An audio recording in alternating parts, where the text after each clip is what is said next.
Hello everyone, welcome to my YouTube channel. आप सभी का स्वागत है हमारे आज के इस वीडियो में। फ्रेंड्स, आप सभी लोग बहुत अच्छे से जानते हैं अभी 15 जुलाई से जीडीसी का आपका नोटिफिकेशन आना है, जिसमें आपकी एएलपी और टेक्नीशियन की पोस्ट रहेंगी। तो जो लोग ग्रुप डी में ज्वाइन कर चुके हैं उनके पास एक बहुत अच्छा ऑप्शन है, वो एएलपी बन सकते हैं या टेक्नीशियन बन सकते हैं।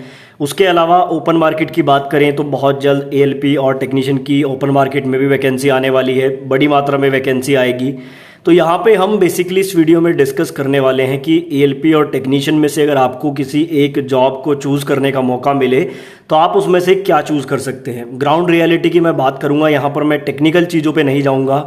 सिलेबस वगैरह, एग्ज़ाम पैटर्न, सिलेक्शन प्रोसेस, ये चीज़ें हम डिस्कस नहीं करेंगे। एक जो कॉमन चीज़ें होती हैं जो जॉब में ज्वाइन करने के बाद आपको फेस करनी होती है, उसके बारे में हम बात करेंगे। क्योंकि देखो, सिलेक्शन प्रोसेस वगैरह ये अलग चीज़ें हैं, लेकिन जब आपको जॉब मिल जाती है उसके बाद आपको क्या क्या चीज़ें फेस करनी पड़ेंगी एएलपी और टेक्नीशियन में, वो यहाँ पे हम लोग बात करेंगे।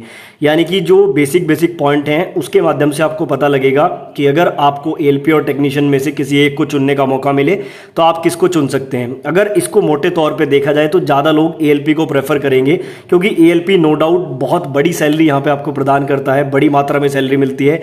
लेकिन सिर्फ अगर सैलरी को देख के आप जॉब लोगे तो फ्यूचर में जाके आपको पछताना पड़ सकता है।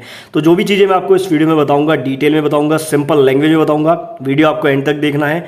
चैनल पर नए हो तो चैनल को सब्सक्राइब करके बेल आइकन को प्रेस कर लीजिए। तो स्क्रीन पर आप लोग देख सकते हैं, मैंने एएलपी और टेक्नीशियन को साइड बाय साइड कंपेयर किया है, और जो चीज़ें आपको जॉब में जाने के बाद फेस करनी है, जो चीज़ें आपको देखने को मिलती है, वो बेसिकली मैं डिस्कस करूंगा। देखो, सबसे पहले मैंने सैलरी को इसलिए रखा है कि कोई भी अगर तैयारी कर रहा है, मेहनत कर रहा है, तो अल्टीमेटली वो एक अच्छी सैलरी के लिए ही कर रहा है। उसके पास पैसा आए, हर महीने उसको इनकम हो, उसी के लिए हर कोई मेहनत कर रहा है। तो सैलरी की अगर मैं बात करूं, सिर्फ अगर आप सैलरी के पॉइंट ऑफ व्यू से जॉब को देखना चाहते हैं, जॉब लेना चाहते हैं, तो आंख बंद करके एएलपी आपके लिए बेस्ट है। जितनी सैलरी आपको एएलपी में मिलेगी, शायद उतनी सैलरी आपको एसएससी की जॉब में भी ना मिले। आपने बिल्कुल सही सुना, सीजीएल की भी बहुत सारी पोस्ट ऐसी हैं जिनसे ज़्यादा सैलरी एक एएलपी को मिल जाती है। बात करें इनिशियल सैलरी की, तो ज्वाइन करते ही 45 से 50 हज़ार रुपये बिल्कुल इनिशियल आपको मिलते हैं, और ये सैलरी आपकी रात दिन बढ़ती है। मेरी बात का यकीन मानो, रनिंग अलाउंस एक ऐसी चीज़ है जो एएलपी को मिलता है, जिसके कारण उनकी सैलरी 70 हज़ार, 80 हज़ार, 1 लाख, इवन 1.5 लाख तक सैलरी यहाँ पे एएलपी को मिल जाती है कुछ सालों के बाद। तो सिर्फ अगर सैलरी के आधार पे जॉब चाहिए तो आंख बंद करके एएलपी के लिए तैयारी करना। प्रेफरेंस अगर कहीं देना पड़े तो एएलपी को दे देना। वहीं बात करें टेक्नीशियन की इनिशियल सैलरी की, तो 35 से 40 हज़ार रुपये स्टार्टिंग सैलरी रहती है। तो नो डाउट यहाँ पे सैलरी थोड़ी सी कम है, कोई एक्स्ट्रा अलाउंस यहाँ पे खास नहीं मिलता है। जबकि एएलपी में आपको रनिंग अलाउंस, किलोमीटर अलाउंस, ये बहुत सारी चीज़ें मिलती हैं जिससे सैलरी आपकी बहुत अच्छी बन जाती है। सेकंड बात करते हैं, देखो सैलरी चलो अच्छी होगी, लेकिन सैलरी आपके लिए अगर मायने नहीं रखता है तो दूसरा चीज़ यहाँ पे जो मायने रखती है वो होता है आपका करियर ग्रोथ। तो करियर ग्रोथ कहाँ पे ज़्यादा है, तो प्रमोशन की अगर बात करें एएलपी की, तो आप एएलपी यानी कि असिस्टेंट लोको पायलट अगर ज्वाइन करते हैं, उसके बाद आपका जो नेक्स्ट प्रमोशन होता है तो आप सीनियर एएलपी बन जाते हैं। उसके बाद अगर अगला प्रमोशन आपको मिलता है तो आप जो है यहाँ पे एलपीजी बन जाते हैं। उसके बाद अगला प्रमोशन एलपीपी मिलता है, लोको पायलट पैसेंजर ट्रेन आपको चलाने को मिलती है। उसके बाद अगला प्रमोशन एलपीएम मिलता है, लोको पायलट मेल चलाने को आपको मिलती है। और फाइनली जो आखिरी यहाँ पे प्रमोशन है वो आपका सीएलआई है, यानी कि चीफ लोको इंस्पेक्टर। ठीक है, यहाँ तक तो बहुत रेयरली आप जाओगे, लेकिन अगर वैसे हम देखें तो सीनियर एएलपी, एलपीजी, एलपीपी और एलपीएम तक यहाँ पे चले जाते हैं आसानी से। तो प्रमोशन के बहुत ज़्यादा चांसेस हैं। कारण क्या है? कारण ये है कि जो इस वाली जो लाइन की जो पोस्ट है, मतलब कि जो लोको पायलट वाली लाइन की पोस्ट है, यहाँ पे एएलपी की ही रिक्रूटमेंट होती है। सीनियर एएलपी डायरेक्ट रिक्रूट नहीं होते हैं, एलपीजी डायरेक्ट नहीं होते हैं, एलपीएम ये कोई भी डायरेक्ट रिक्रूट नहीं होता है। तो यहीं से आपको शुरुआत मिलती है और ऐसे एक एक कदम बढ़ते हुए आप आगे जाते हैं। तो प्रमोशन के चांसेस एएलपी में ज़्यादा होते हैं एज कम्पेयर टू टेक्नीशियन। वैसे टेक्नीशियन में भी आपको अगर मैं बताऊँ, प्रमोशन थोड़ा धीमा है, लेकिन सबसे पहले आप टेक्नीशियन ग्रेड 3 में ज्वाइन करते हैं, फिर टेक्नीशियन ग्रेड 2 बनेंगे, ग्रेड 1 बनेंगे। नो डाउट यहाँ पे सैलरी भी इंक्रीज होती जाएगी।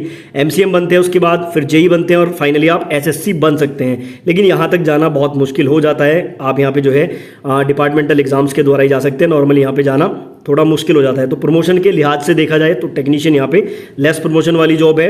अगर देखा जाए तो एएलपी में प्रमोशन थोड़ा ज़्यादा मिल जाते हैं। तो अभी तक 2 पॉइंट मैंने डिस्कस किए, दोनों पॉइंट में एएलपी बेस्ट है। तो ये आप जो है साइड बाय साइड इसको काउंट भी करते रहना। बात करते हैं वर्क प्रोफाइल की। तो अगर देखो ईजी कहें या हार्ड कहें, वो आप किस लिहाज से कह सकते हैं। वो हो सकता है आपका ड्यूटी टाइमिंग, वो हो सकता है आपकी फैमिली को कितना टाइम आप दे पा रहे हैं, आपकी सोशल लाइफ कैसी, इन सारी चीज़ों को मिला के आप कह सकते हैं कि कोई सी जॉब प्रोफाइल ईजी है और कोई जॉब प्रोफाइल हार्ड है। लेकिन अगर मोटे तौर पर देखा जाए तो लोको पायलट में आपको क्या करना है, ट्रेन के लोकोमोटिव में बैठना है, ट्रेन को चलाना है।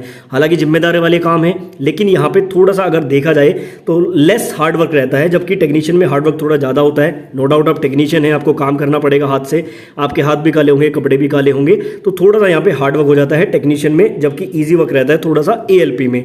तो अभी तक तीनों पॉइंट यहाँ पे प्लस जो है वो एएलपी के साथ हैं और इधर 3 पॉइंट नेगेटिव है। ठीक है, मैं साइड बाय साइड इसलिए बता रहा हूँ आपको ताकि आपको चीज़ें पता लगे। बाकी चॉइस फाइनली आपकी ही होगी कि आपको क्या चूज करना चाहिए। बात करते हैं ड्यूटी टाइमिंग की, तो एएलपी में जो ड्यूटी का टाइमिंग होता है, बच्चा जानता है कि कोई फिक्स नहीं होता है।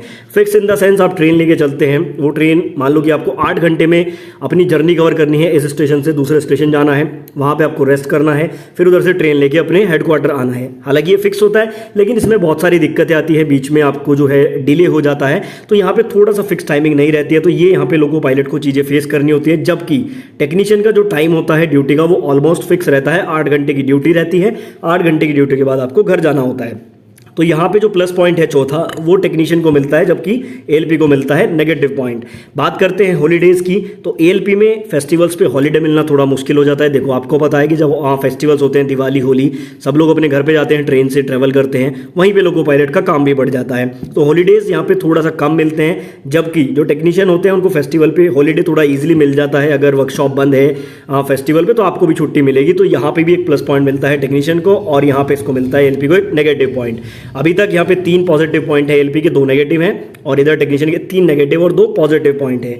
अब यहाँ पे मैं आगे आपको बताना चाहूँगा, आगे अगर हम बात करते हैं फैमिली टाइम के बारे में, तो देखो एएलपी में नो डाउट कि आपका जो फैमिली टाइम है थोड़ा सा कम रहेगा। वैसे तो होता क्या है कि जब आप ट्रेन लेके आते हैं 16 घंटे का रेस्ट मिलता है, लेकिन फिर भी अगर आप गुड्स ट्रेन चलाते हैं, मालगाड़ी चलाते हैं, तो 3-3 दिन तक आपको ड्यूटी पे रहना पड़ सकता है। मतलब ऐसे प्रॉब्लम्स आती हैं। रेस्ट हालांकि बीच में आपको रेस्ट रूम में मिल जाता है, तो यहाँ पे फैमिली का लेस टाइम रहता है, जबकि टेक्नीशियन में फैमिली को आप अच्छा खासा टाइम दे सकते हैं। सोशल लाइफ की बात करूँ तो टेक्नीशियन में सोशल लाइफ भी आपकी अच्छी रहेगी। आप 8 घंटे की ड्यूटी करके घर जाओगे, आराम से फैमिली को टाइम दोगे, अपने दोस्तों से मिलोगे, सारी चीज़ें करोगे, जबकि इधर थोड़ा सा दिक्कत हो जाती है। आप 16 घंटे की ड्यूटी करके आते हो, थकान होती है, फिर आराम भी करना होता है, तो थोड़ी सी सोशल लाइफ इधर खत्म हो जाती है। उसके बाद बात करते हैं ट्रांसफ़र की, तो ट्रांसफ़र में डिटेल में नहीं जाऊंगा, लेकिन सिंपल आपको बता दूं कि जो एएलपी का ट्रांसफ़र है वो थोड़ा ईजिली हो जाता है एज़ कम्पेयर टू टेक्नीशियन।